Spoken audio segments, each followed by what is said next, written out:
Alors, vous savez que le microbiote a un rôle probablement majeur dans le déterminisme des maladies inflammatoires intestinales, que ce soit la maladie de Crohn ou la rectocolite hémorragique.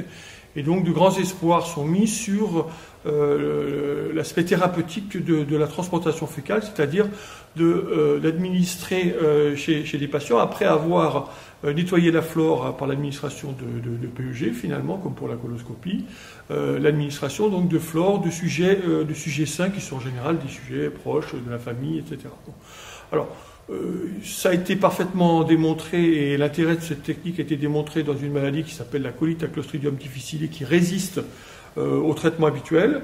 Dans les maladies inflammatoires intestinales, la maladie de Crohn, la rectocolite hémorragique, il y a des essais en cours. Donc là, c'est une très belle étude chez des patients en poussée de rectocolite hémorragique qui ont été tirés au sort pour avoir soit une transplantation fécale par de la flore intestinale de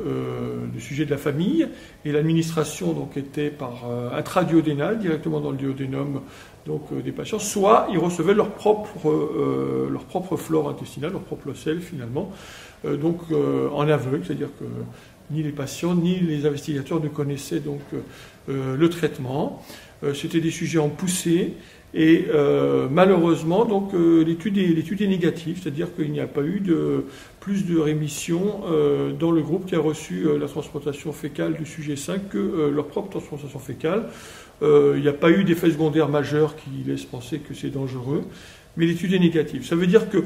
bon, ça ne veut pas dire qu'il faut arrêter, parce que déjà on peut se poser la question de l'intérêt de l'administration intraduodénale chez des patients qui ont une maladie quand même plutôt colique, et parfois colique basse, puisque même quand on voit les patients qui ont été traités, certains avaient une atteinte plutôt recto-sigmoïdienne, donc est-ce que l'administration intraduodénale est la plus pertinente?